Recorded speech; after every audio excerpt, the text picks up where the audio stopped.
where he's at in his baseball career and his life and the trials and tribulations that his family's had to go through while he's been away. The last year and a half that I've been around Carter, there's a reason that all of his fellow athletes and ball players that play with him call him President Carter. Okay, he's a leader. Doesn't matter whether it's on the field or off the field. All right, he's not going to let a little thing go without making a correction. All right, he's going to be early. He's going to leave late. He's going to make sure that the younger players that are up and coming are doing the right things on the field. He's going to make sure that if they're told to, clean and sweep up the dugout, he's going to make sure it's done. There's several other players that do that same thing as well, but you can always count on Carter Johnson making sure that things are done the right way, the Oxford way. Okay, and that's a little tough for me to say because I grew up in Weldon, but there's an Oxford way. Okay. Now, his accomplishments leading up to this point, they're massive. Okay, you see all the kids. We got several young athletes here tonight. The things that he has accomplished, you don't even think about in youth sports. Okay, I watched him a little bit. Honestly, didn't really know much about him in Little League. As far as I knew, he was Carter Johnson. Okay, I knew that his mom was Stacy and his dad was Jason, but I didn't know a whole lot about him other than seeing him play carefree baseball at Oxford Baseball for Youth when his dad was on the board with us, with me, Todd Pate, Michelle Mayfield, Lori. All of us that watched him grow up and play. Didn't really think much about it other than young man playing baseball. And then you see what the young athletes turn into as they continue to grow and continue to perform and continue to become young men. And just from what I've known in the last year and a half, that's an outstanding young man.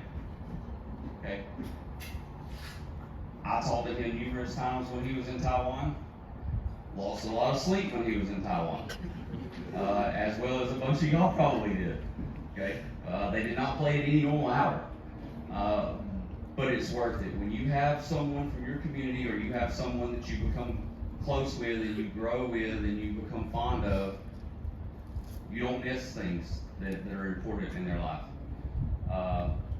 Just like his family. His family stayed up all hours of the night watching just as the community did. So a little bit about what took place for him to get to where he just was in Taiwan.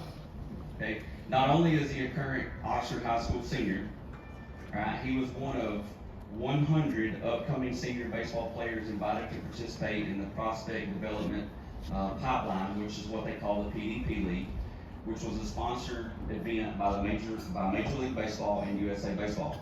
The PDP League was held in Cary, North Carolina in June at the USA Baseball Training Facility. After the conclusion of the PDP League, Carter was one of 40 players selected to move on to the USA Baseball National Training Camp, which was in California. 40 players arrived out there, trained, competed for spots on the the 18U National Baseball Team. Carter was then named to the final 20 that was selected for the 18U National Baseball Team roster to represent Team USA in the World Cup in Taiwan.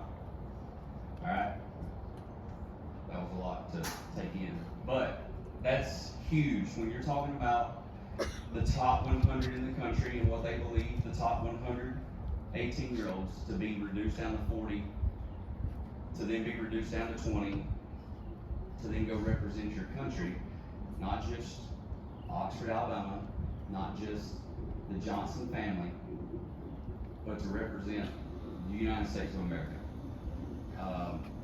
Huge, okay? Take all that away, other than, I think you were able to go a couple times. Did you go to North Carolina? You okay? So they were able to make a couple of the trips. Right, but then you talk about Carter being away from home, I don't know, a month at least. Okay? So he's gone a month. Now he's halfway across the world for 2 more weeks. Okay? It's trials and tribulations. Now I don't know this because I haven't talked to him about this, but at some point, as a young man, 18 years old, he had to be homesick. Now, whether he let someone know that or not, he wanted to be home, no doubt. Okay? You're not getting home when you're halfway around the world. You can talk to your parents and see them on FaceTime and all the good stuff that we got in Zoom, but it's not the same as being home with your family and your friends and getting to do everything that is going on back home. So to do that, great job.